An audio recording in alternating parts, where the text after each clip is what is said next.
Yan, so good afternoon, GTA Cars, dito sa detailing. Ito na yung ating mga release na unit. So, tinatapos pa lang to guys, pero makinis na oh.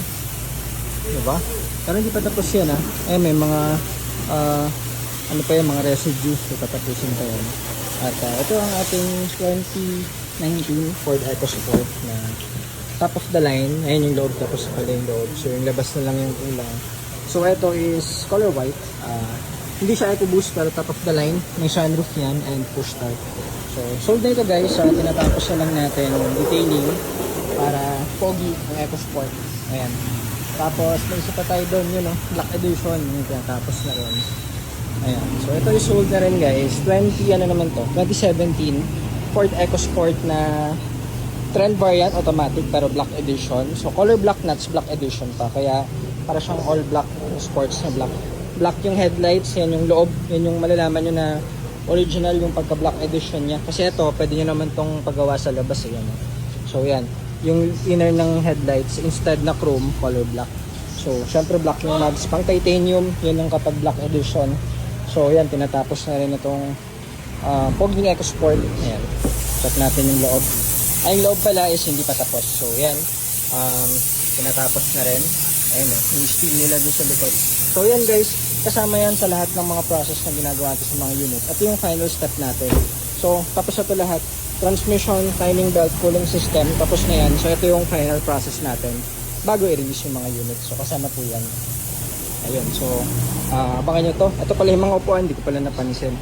Ayun, so dahil trend variant yan, syempre binabaklas at lahat yan nililinis para walang makakatakas sa dumi. So yan guys ang ating process.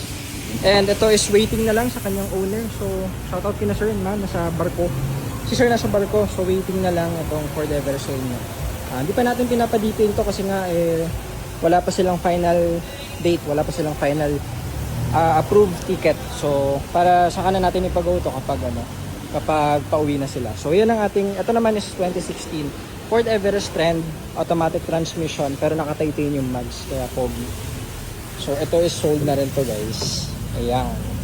So power seats, leather seats, naka-head unit na rin.